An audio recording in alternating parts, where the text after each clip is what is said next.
Hello friends, उम्मीद करता हूँ आप सब बहुत बढ़िया होंगे। आज हम इंडिया के आइकॉनिक टाइगर्स की कहानियों के नेक्स्ट एपिसोड में एक और बहुत ही famous tigress, the queen of Tadoba Andhari tiger reserve, माया की कहानी जानेंगे कि क्यों माया का तडोबा ही नहीं इंडिया के सबसे फेमस टाइगर्स में शुमार किया जाता है।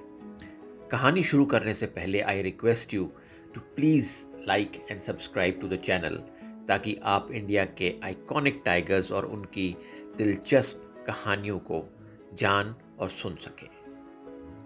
तड़ोबा अंधारी टाइगर रिजर्व के हरे भरे जंगलों के पंधेर पौनी एरिया में दिसंबर 2010 में एक लेजेंड का जन्म हुआ था, जिसे लोगों ने बाद में माया या T12 के नाम से जाना।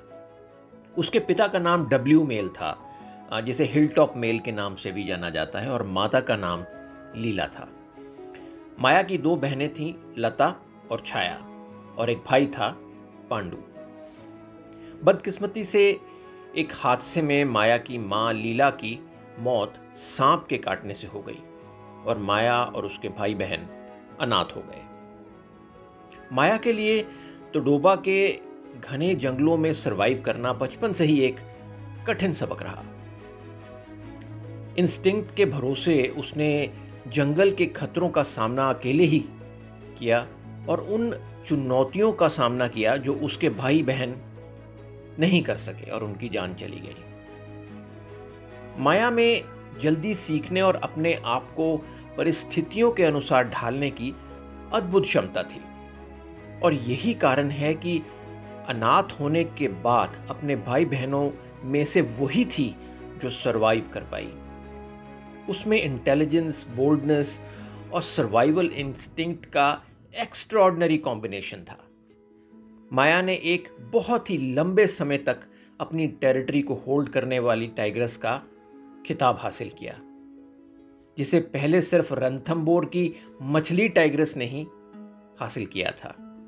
मछली टाइग्रेस की कहानी मेरे यूट्यूब चैनल पर है, और मैं उसका लिंक डिस्क्रिप्शन में डाल दूंगा। जब माया अडल्टहुड तक पहुंची, तब तक वो तडोबा अंधारी की सबसे फेमस टाइग्रेस बन चुकी थी, क्योंकि वो सफारी व्हीकल्स के प्रति बहुत टॉलरेंट थी। उसे अक्सर तडोबा के ट्रेल्स पर कॉन्फिडेंस के साथ चलते हुए देखा जा सकता था। उसमें टूरिस्ट को मंत्रमुग्ध कर देने की अद्भुत क्षमता थी। माया ने जल्दी ही ग्लोबल अटेंशन हासिल की। हजारों कैमराज ने उसकी ब्यूटी और पावरफुल ऑरा को कैद किया। उसकी शिकार करने की कला भी अद्भुत थी।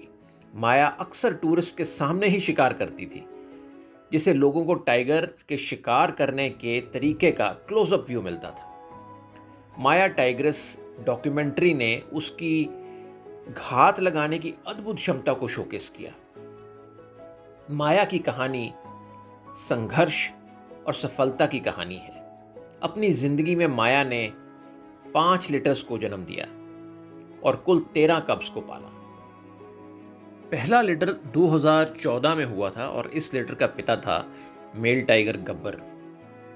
माया ने गब्बर के साथ मीटिंग के बाद 2 कब्स को जन्म दिया, लेकिन तडोबा के कम्पिटिटिव एनवायरनमेंट के चलते ये कब्स सर्वाइव नहीं कर पाए। कुछ का कहना है कि शायद वाइल्ड डॉग्स का शिकार हो गए। दूसरा लिटर 2015 में हुआ, और इस लिटर का पिता था मेल टाइगर नामदेव। कुछ लोग इस लिटर के पिता का नाम सैटर्न भी बताते हैं। इस बार माया ने 3 कब्स को जन्म दिया, लेकिन ये कब्स भी टेरिटोरियल डिस्प्यूट्स के चलते मारे गए। तीसरा लिटर 2017 में हुआ, और इस लिटर का पिता बहुत ही ताकतवर मेल टाइगर मटकासुर था, जिसने कब्स को प्रोटेक्शन प्रोवाइड की। मटकासुर के साथ उसके 2 कब्स रिलेटिवली सेफ एनवायरनमेंट में बड़े हुए। 2017 में माया एक ट्रेजेडी का हिस्सा होने के कारण भी सुर्खियों में आई, जब उसने एक फीमेल फॉरेस्ट गार्ड पर अटैक कर दिया। ये हादसा जंगली जीवों के साथ इंसानों के कोएग्जिस्टेंस की चुनौतियों को उजागर करता है। चौथा लिटर 2020 में हुआ, और इस लिटर का पिता मोस्ट लाइकली ताला मेल टाइगर था। ताला के साथ माया ने 5 कब्स को जन्म दिया, जो उसका अब तक का सबसे बड़ा लिटर था।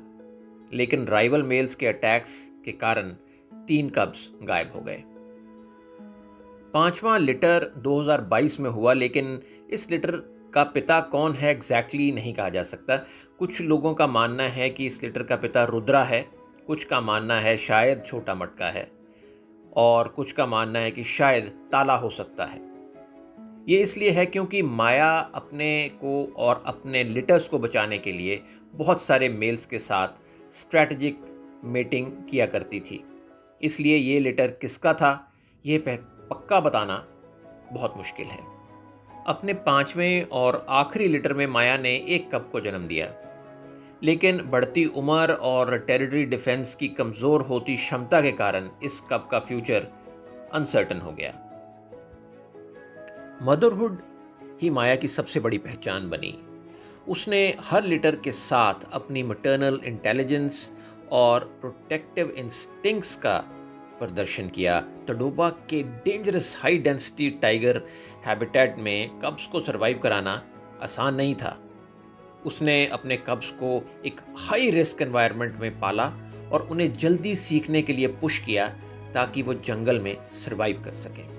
उसने ज़बरदस्त presence of mind, Bepanah patience और मेल्स को मैनेज करने की अद्भुत क्षमता दिखाई, जो इस लेजेंडरी टाइगर्स के सरवाइव करने की काबिलियत को दर्शाता है। उसकी तस्वीर उन सबके दिलों में बस गई जिन्हें उसे देखने का सौभाग्य मिला। अगस्त 2023 के बाद माया अचानक गायब हो गई। माया को खोजने के लिए वन विभाग ने सर्च टीम को तैनात किया, पर बहुत ज़्यादा ढूंढने के बाद भी कोई सफलता नहीं मिली।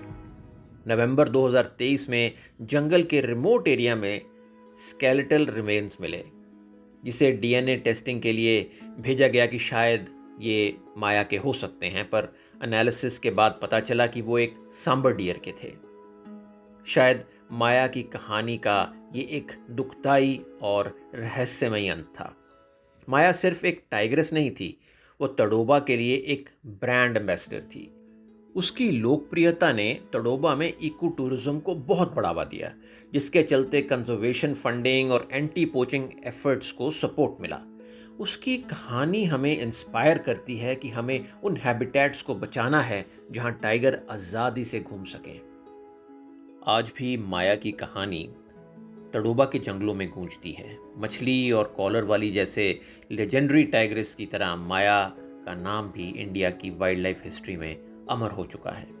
उसकी लेगेसी हमें याद दिलाती है कि वाइल्ड लाइफ कंजर्वेशन कितना ज़रूरी है। फ्रेंड्स, मुझे लगता है कि माया शायद इसलिए गायब हो गई कि वो हमारी यादों में हमेशा ज़िंदा बनी रहे, क्योंकि हमने कभी उसे मरते हुए नहीं देखा।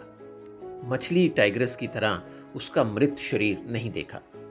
टूरिस्ट्स ने और सफारी गाइड्स ने उसे आखिरी साइटिंग तक जिंदा ही देखा था, और फिर माया गायब हो गई। शायद इसके बाद मैं हर टाइगर को जो अचानक गायब हो जाता है जिंदा ही मानूंगा। वो सब टाइगर्स कभी ना कभी कहीं ना कहीं हमसे ज़रूर मिलेंगे। उम्मीद करता हूँ आपको माया की ये कहानी ज़रूर पसंद आई होगी। Please do like, share and subscribe to the channel for more stories like this. बहुत जल्दी फिर मिलेंगे एक और लेजेंडरी टाइगर की स्टोरी के साथ। जय हिंद।